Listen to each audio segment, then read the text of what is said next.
Yo, what is good, Knicks Nation? Welcome back to Knicks Media. This is Richie. In this video, I want to talk about the two moves that the New York Knicks have made so far in free agency. These reports came out when 6 p.m. came around when free agency officially opened. But as you guys know, I was live on my channel, so I was unable to make a standalone video about it. So I just finished my 3-hour marathon free agency frenzy live stream. So I thought, all right, now I'm going to make a separate video of the New York Knicks move. I'll bring in Jalen Brunson to the New York Knicks and bring in Isaiah Hartenstein to the New York Knicks as well on a 2-year contract. I made a video on him today because we heard from SNY's Ian Begley that the New York Knicks are aggressively pursuing him, and that report was obviously correct. I think that the New York Knicks have done a great job in free agency. There's a lot of moves to come as well. Keep an eye on to see if the New York Knicks eventually re-sign Mitchell Robinson or not. Are they going to make a trade to free up more cap space to go out there for another player? Are they going to trade for someone? Are they going to sign another player? We will find out. But if any of those news breaks, I will be breaking it here on Knicks Media. So if you guys are new to the channel, make sure you hit that subscribe button.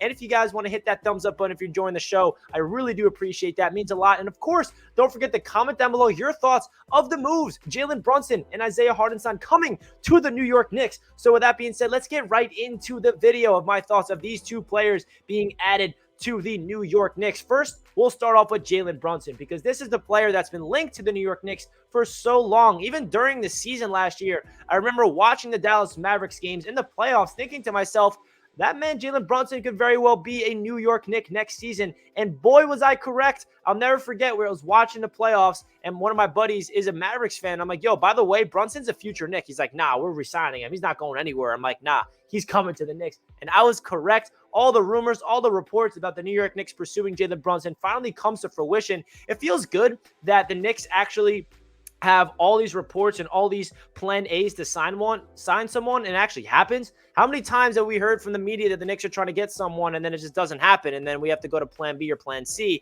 It's cool to see that the Knicks plan is finally coming to fruition. It all started on the NBA draft night when we traded away with that 11th pick. We moved off of Kemba Walker's contract, and then we eventually traded away Alec Burks. We traded away Nerlens Noel. We all knew that the Knicks were trying to free up cap space to get Jalen Brunson. So now it's finally awesome to see that it's official. And the contract is looking to be a 4-year, $110 million deal according to Shams. There was another report from Chris Haynes, I believe, that it could be a 4-year, $104 million deal. So as I'm recording this video, the contract details is not confirmed. Jalen Brunson has not officially put pen to paper yet, but it is inevitable that Jalen Brunson is the newest member of the New York Knicks. And I know a lot of people are upset just because of the contract. It might be a little overpay, but the reality is Jalen Brunson is going to be what, the 13th or the 14th highest paid point guard in the league. You got to be able to pay players that are talented in order to come to the New York Knicks. It's just that's what the league, the market is. And you have to also put into consideration the NBA salary cap went up. So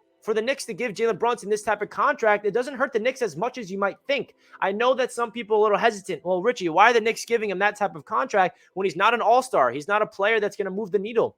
Well, first of all, in my opinion, Jalen Brunson is the best Knicks point guard we've ever seen in quite some time. And he's a guy that's going to complement RJ Barrett. He's going to unlock his game even more. He's going to complement well with the young core that's already on the roster, like Obi and Quick and Grimes and Mitch, hopefully when he's coming back. And I also think if Julius Randle's back this season, if we don't trade him away, I think Jalen Brunson could potentially help out Julius Randle. I really genuinely believe that what we saw from Jalen Brunson in the playoffs with the Dallas Mavericks was no fluke. He's entering the prime of his career. He's turning 26 years old. He was destined to be a Knick. His father, who is now the assistant coach for the New York Knicks, was on the Knicks in that 1999 season and 2000 season when they went to the finals, and Jalen Brunson was with his dad on Madison Square Garden's floor. So there's a lot of ties with Jalen Brunson to the New York Knicks. It just felt inevitable. And how awesome does it feel as well that Knicks fans should be happy that Jalen Brunson is here for this reason, that he wants to be with the Knicks. The Dallas Mavericks made him an offer, and he simply said, listen, I don't really care what you guys offer me. I want to go to New York. I want to play with my dad. I want to go home to Leon Rose, and I want to play for the New York Knicks.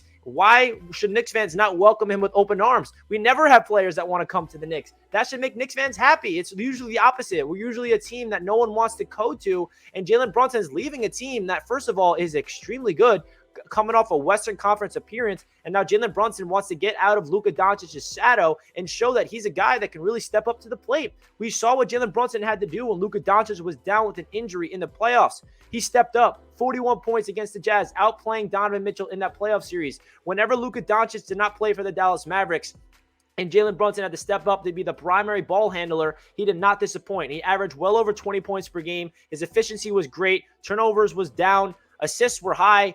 He's a guy that's also ascending. So I feel like the Knicks' philosophy of shedding off the cap, getting rid of Burks, getting rid of Noel, getting rid of Kemba, because that also frees up opportunities for the young guys to play, like Grimes and Quickly. And then we get a really good player in Jalen Brunson that I think a lot of Knicks fans are going to start falling in love with. I really guarantee that. Now, getting into the other player we brought in free agency is Isaiah Hartenstein. Now, this is a player that I think is very underrated. I think he's going to be a fan favorite right out of the gate. He's a guy that is, first of all, really fun to watch in terms of playmaking. He's one of the better playmaking big men in the league. He just has a knack for finding people, cutting back door, or throwing up the alley-oop, or even when he's in the low post, he just has a craftiness to him. And when you're a big man and you have that instinctual ability, just know where to put the ball and know how to set up your teammates, it helps it out. And if you put Julius Randle next to Hartenstein on some times, we know that Julius Randle is a pretty good passer. He's not the best passer. I know he does turn the ball over a lot, but there's no denying that Julius Randle has shown that he could be a good playmaker at some times. So now we have Randle and Hartenstein on the court together at the same time. That's a pretty good playmaking front court to go along with Jalen Brunson and to go along with RJ Barrett. I don't think Hartenstein's going to be a starter. I think Mitchell Robinson will be the starting center. But for Hartenstein to come off the bench, and Jericho Sims is also going to be in that rotation somehow as well, I predict.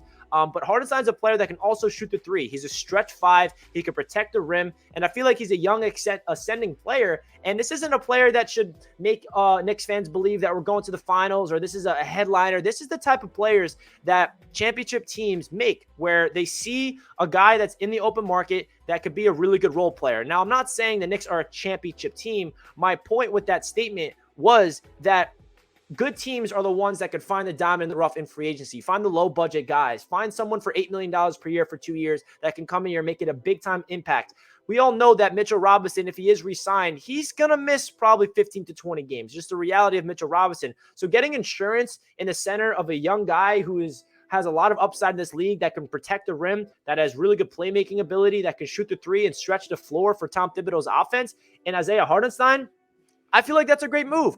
So let me know your thoughts down below in the comment section of the two moves that the New York Knicks have made in free agency so far by signing Jalen Brunson and Isaiah Hartenstein. I feel like, I couldn't have asked for, a free agency better than this without it being, not realistic, if that makes sense. We know that Brunson was the high on the Knicks list. I wanted it to get done. It got done. I wanted the Knicks to make another move outside of Brunson, and that's exactly who I wanted in Hartenstein. When I saw the Knicks were interested this morning, and I was like, wait a second.